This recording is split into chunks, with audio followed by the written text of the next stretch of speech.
Hi,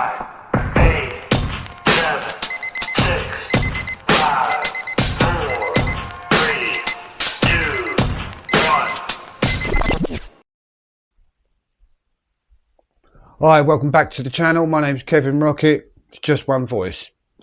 Today I've been having a bit of a thought.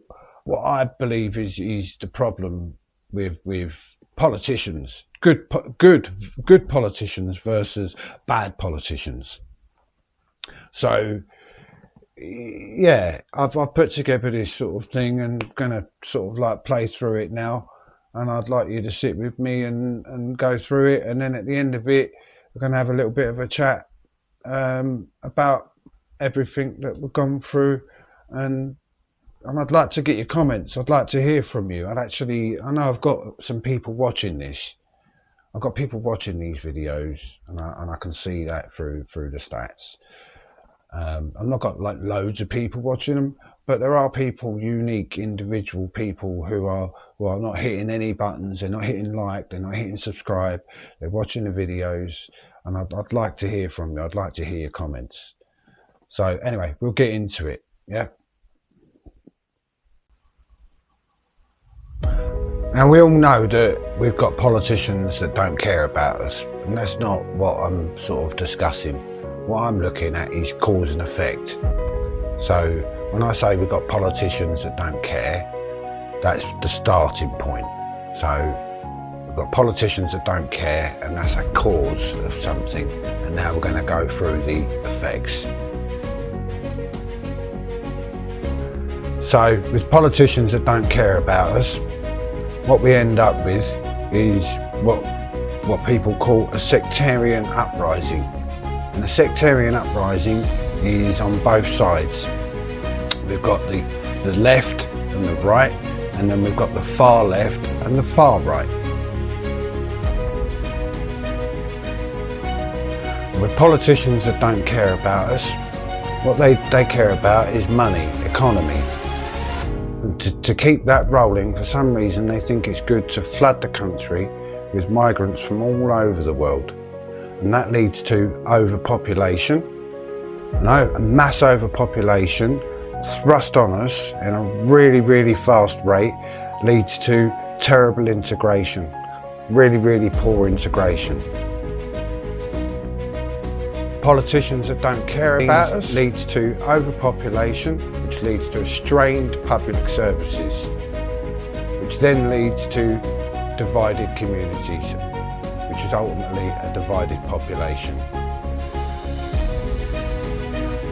Add to all that we've got increasingly low wages, we've got HMOs everywhere, we've got increasingly high cost of living. This brings about a lack of hope, which leads to stress, which leads to illness, and in the end leads to civil unrest, which is what we're seeing now. We've got people who are really suffering with the stress of a bad government, of bad politicians. I'm not just talking about Labour, Keir Starmer. Previous Conservative government have got a hell of a lot to answer for. And the previous Labour government before that have got a hell of a lot to answer for. And the previous government before that have got a hell of a lot to answer for. This is just a problem with politicians. It starts with politicians and it ends with civil unrest. It's awful, isn't it, really? Anyway, next we're going to move on to what happens when we've got good politicians. Politicians that do care. When we have politicians that care in a compassionate way about the population that have voted for them and put them in power, that group of politicians, they will control migration. And not only will they control migration, but they will seek to improve integration of the people that are coming to the United Kingdom. That's what good politicians do. breaking that down for you, good politicians will control migration for the benefit of all, and that control also comes with improved integration of the people coming into the United Kingdom.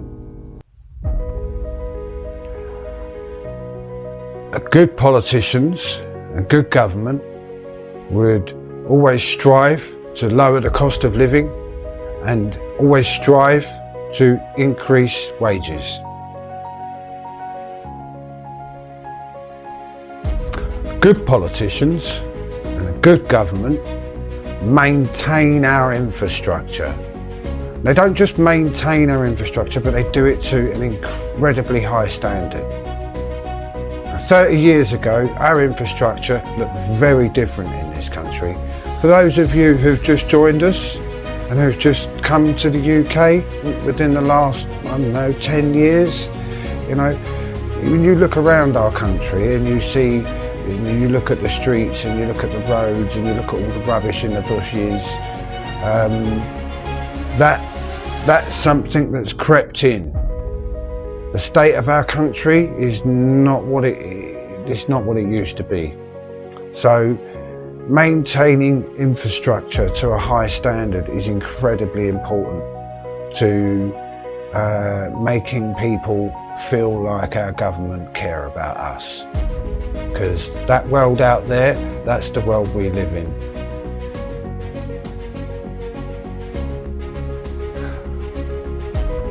Wow, space to live.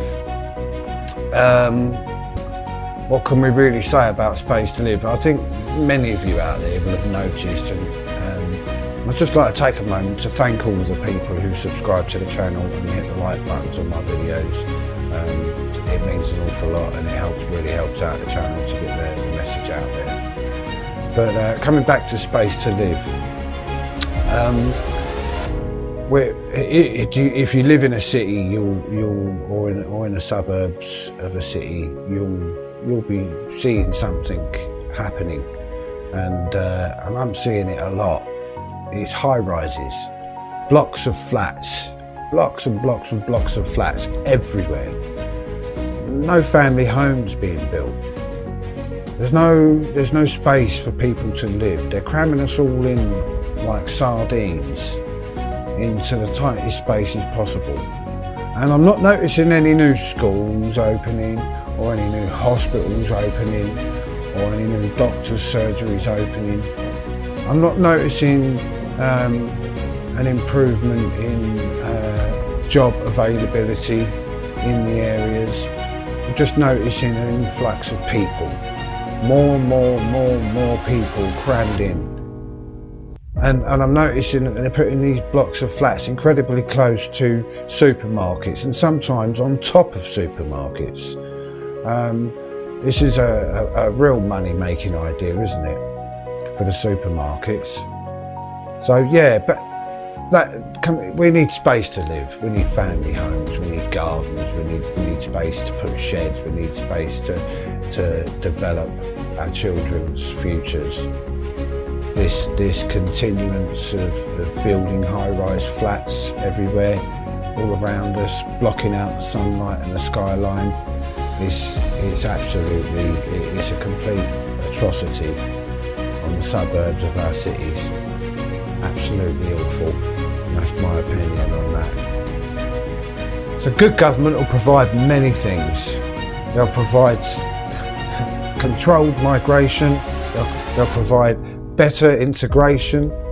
They'll provide better standards of living, increased wages, space to live. A good government will provide many things. We're moving on anyway. Good politicians versus bad politicians. Good politicians will give you hope, and they will be the driving force that takes us towards a destination. Hopefully a destination that we all want to head towards. that's always the hope, isn't it? And that's why we have hope. Whereas bad politicians will drain your hope day by day, minute by minute, hour by hour. And so that's why we need good politicians. We need good people like Rupert Lowe, and dare I say, Nigel Farage, for all of his badly placed steps, should we say. He's made a few clangers, opened his mouth a couple of times and put his left foot where his right foot should have been. But we need good people to stand up and say things that are uncomfortable for people to hear. Because it's those people that provide hope. Hope that we can regain a sense of cohesion amongst our communities. Which brings me on to the next step, which is that good politicians promote so many positive things for sovereignty. You know, controlled immigration, controlled borders, better integration, lower cost of living, higher wages, and that's what our country needs. When I say our country, I'm talking to everybody. I'm talking to Muslims, Hindus, Sikhs, Irishmen, Welshmen, Scotsmen, Yorkshiremen, Liverpudlians, the people from Somerset, people from Devon, people from all over London. Doesn't matter where you're from. If you love the UK, you will understand that what we need to do. We need to get behind people who are not just saying what we want to hear, but actually not just talking the talk, but walking the walk. And I did notice that we are getting a couple of people starting to step up now. With Ben Habib, Rupert Lowe, Nigel Farage, where people are actually starting to step up and speak a little bit of truth. And that's all, just a little bit of truth, a little bit of authenticity, and a little bit of altruism. That's all the people want. So keep giving it, give us some hope, and start bringing our communities back together, because that's what we need. What we really need. So now we've been through everything, we've been through it all. Good politicians, good political parties, good governance, controls our borders. They promote better integration. They lower the cost of living. They increase wages. They maintain our infrastructure. They provide space to live. They give us hope. They promote cohesive communities, and at the end of it, the hope is that we have civil harmony amongst ourselves, because there really is no need for this, what I'm seeing. We'll talk about what I'm seeing at the end of the video here now. Well, there we go. We've been through it all. We've sort of like, you've seen that, and I don't know what you make of that. But what I want to sort of like just pick up on at the end of this video is that something, I've seen a couple of things this last week that have kind of disturbed me a bit. I've seen a couple of videos of some young Muslim men who appear to be training for, they're young British Muslim men, by the way, British Muslim men, who appear to be training for some sort of, I don't know, battle. They seem to be very sort of organised in their ways, shall we say. And then transversely, I've also seen a couple of videos from some, what I can only describe as white supremacist sort of neo-Nazi groups that is quite disturbing. And this division that has been this division. What are these young men doing?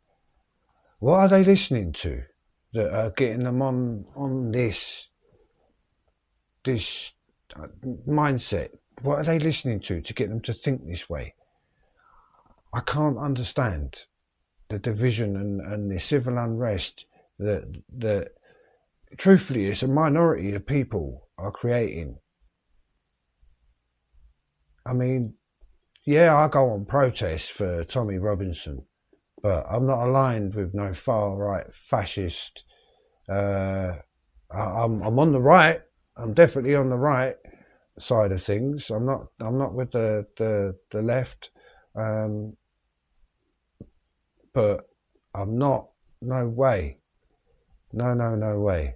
And I wouldn't be if I was Muslim. And if any Muslims out there who would like to message me, please do feel free to do so. I'm sure we can talk. Talking's good. Yeah, I mean, if anybody wants to leave a comment down below, let me know what they think.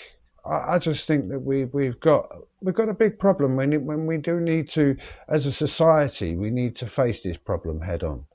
We need to find out what is the root cause of this problem. We need to root it out. We need to find out what the problem is, and we need to deal with it. We need to deal with it once and for all, because it's the future of our country's at stake here.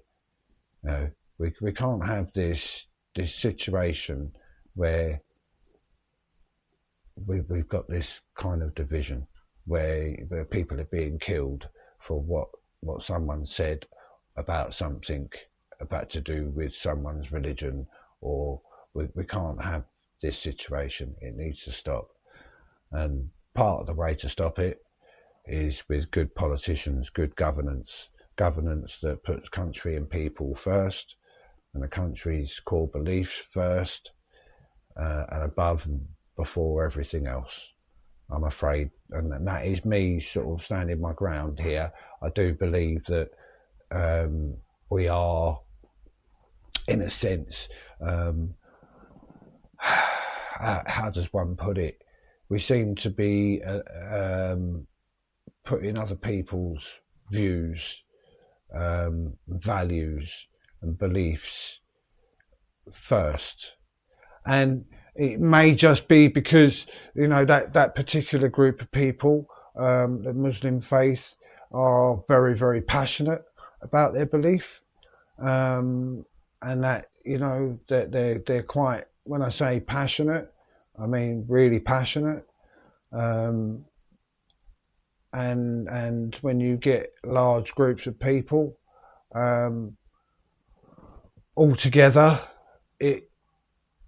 and they kick off, it can be quite frightening. And I don't suppose that the police really want to have to deal with that on a regular basis. So maybe, I don't know. I don't know why the government's given into this, because I'm pretty sure that if Christian people were to behave in that way in the streets,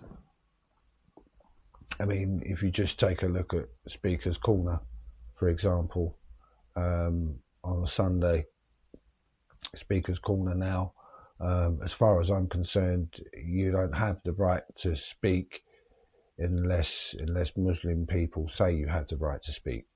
And it's very, very aggressive and very in your face. I've seen videos of people being threatened to be stabbed. You know, I don't understand why I really truly do not understand why we cannot ask questions, because only by asking questions can we understand anything. So that it's otherwise it's half guesswork, isn't it? But there we go. That's my opinions. If we want to fix the world, if we want to fix our world, we need to pick better politicians. We need to pick up the good ones and vote for them, I'm afraid. And for me, at the moment, that's going to be reform all the way. I don't think I could. We'll talk about UKIP in another video. I think I'm going to do a little UKIP versus reform video. We'll see. Anyway, thanks for watching the video. If you could hit that like button down there, if you haven't already, hit that like button before you leave. Thank you very much for watching. Cheers. See you soon.